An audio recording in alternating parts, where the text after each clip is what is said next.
Thank you for inviting me. I'm still kind of raw about the verdict. I watched the trial every day for 2 weeks, and I heard all the evidence, and so when I heard the verdict, I was stunned. I still am stunned. Just before they announced they had a verdict, my son and I were discussing, what's the possibility that he would be acquitted. My son felt, the fact that 5 of the women were mothers would be in our favor because they would understand what this family is going through, losing their son at a time when he was doing absolutely nothing. So my son felt that was going to be the thing that was definitely going to bring in a conviction. Myself, after working on criminal justice issues for so many years and dealing with people and their attitudes and racism and all of that, I kind of said, well, I'm hoping that that will make a difference. But I said the fact that the mothers that were on the jury probably can't even imagine that they would send their child to the store and he'd be walking home, listening to music, talking to someone on the phone, and someone would just follow him and end up gunning him down. So, and I thought about the fact that not knowing the actual experiences that these women on the jury had, I wondered about would their maternalism overcome any racial bias that might come into the decision that they would have to make. So I wasn't sure, but I was still hopeful, especially after I seen the trial and that Mr. Zimmerman lied from day one. They proved it, lied over and over and over again. I said, how could any jury possibly believe anything coming out of his mouth? The only other person who knows what happened that night, he silenced them. So I kind of felt, there was a chance. And so and I've been tweeting the information as things were going on in the court so other people that weren't watching would know. And so when they said the jury was coming in, I had already started writing my little text. Zimmerman was found guilty of, and just waiting to put in the words. And when they said not guilty, it's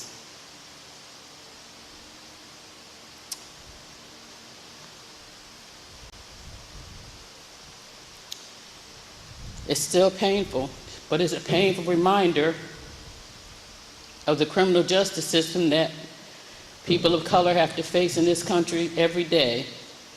It's a reminder when the people talked about, we have the best system, we have a great system.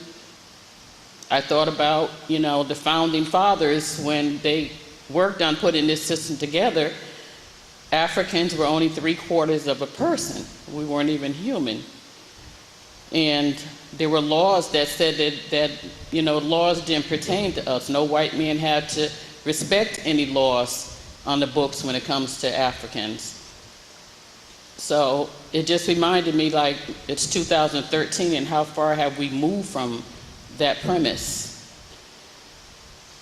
I'm trying not to get caught up in it, taking a mental break from it, and planning on working with some people on having a response in New Haven soon. So people that are on my email list and Facebook and will know what's going on. But if anybody could just help me to understand how a guilty verdict came and how we're so divided, that's another thing that was profound for me, how this nation was so divided on that verdict. People who actually could understand why Zimmerman would shoot this kid in the heart and kill him. And it all started with a practice that we do so without even a second thought every day. They learn it in the police academy. It's called profiling. So he's seen a young black kid late at night walking around a gated community and assumed he must be up to something criminal. He doesn't belong here, not knowing his dad lived there. So it all began with profiling. making assumptions about people just from looking at them and knowing where they are and assuming this kid's got to be up to something. So I'm going to track him down, and I'm going to find out what he's up to.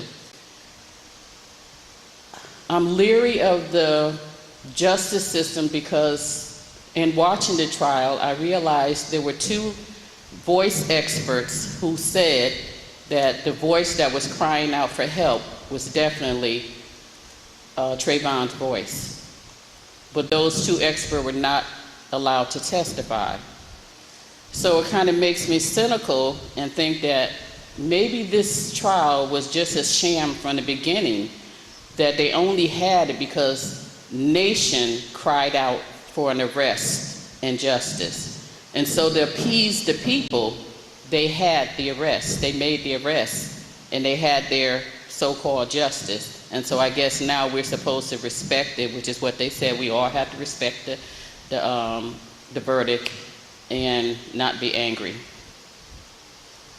Well, that's easy when you haven't lived so many decades of injustice in this country, because Trayvon Martin is just a symptom of a much bigger thing. Too many of our kids have been gunned down, unarmed, and no one has had to pay the price. So what does that tell our children about the value of their life in America? Thank you.